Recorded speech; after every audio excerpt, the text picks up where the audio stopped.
ఈ రోజే డౌన్లోడ్ చేయండి. మీ ఫేవరెట్ షోస్ చూడండి. సీసీ కెమెరాలు అన్నీ తీసేశారు. నేను ఇప్పుడు అక్కడికి వెళ్ళి వస్తున్నాను.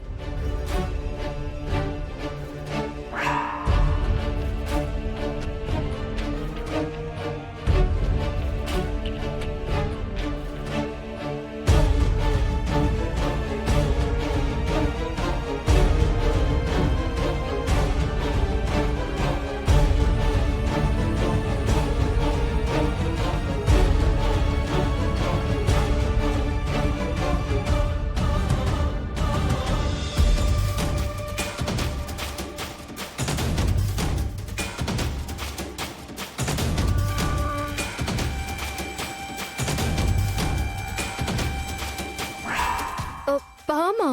అవునాద్య, ఇంతకు ముందు ఒకసారి శౌర్య సార్ని చంపాలని చూసిన ఆ పామే మళ్ళీ నా మీదకి వచ్చింది. పాములు పగబట్టడం అనేది అపోహ రామా? అయ్యుండొచ్చు, కానీ పాముని హిప్నటైజ్ చేయొచ్చు కదా.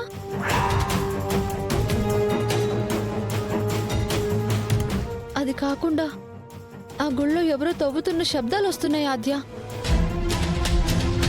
ఖచ్చితంగా ఏదో ఒకటి జరుగుతుంది. వాళ్ళ పనికి ఏదో ఆటంకం కలుగుతుందని లేనిపోని అపోహలు సృష్టించి ఆ గుడి తలుపులు మోయించేశారు. అది ఇప్పుడు మళ్ళీ తిరిగి ఓపెన్ చేపించాను కాబట్టి నన్ను చంపే ప్రయత్నాలు జరుగుతున్నాయి. నీకేం కాలేదు కదా?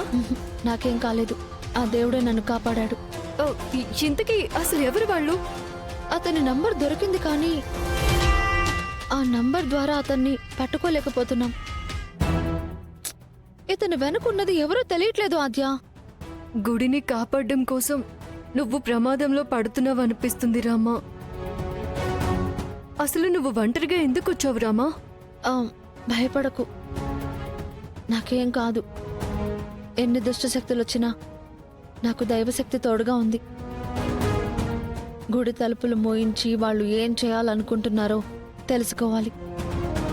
ఇదే ఇప్పుడు నా ముందున్న లక్ష్యం ఆద్య. మనుషుల ప్రాణాలు కూడా లెక్క చేయకుండా ప్రాణాలు తీసే వాళ్ళతో నువ్వెళ్ళి తలపడతానంటావా? మనం పెద్దనానికి చెప్దాం రామా. వద్దొద్దు, ఈ రహస్యం మన మధ్యనే ఉండాలాద్య. అయితే పోలీసుల హెల్ప్ తీసుకుందాం. అది కూడా వద్దాద్య. వాళ్ళు పోలీసులను కూడా మేనేజ్ చేస్తారు. ఇది పోలీసులకు తెలియకూడదు. ఇది నేనే చేయాలి. నేనే చేస్తాను. జాగ్రత్త రామా. అసలు పాము ఇంతలా పగబట్టి వెంటాడడం ఏంటి? మంటల్లో కాలిపోతున్నా మీద పడి కాటేయాలనుకోవడం ఏంటి? ఏదో ఉంది. దీని వెనక ఏదో శక్తి పనిచేస్తోంది. ఆ శక్తిని కూడా బయటికి లాగాలి.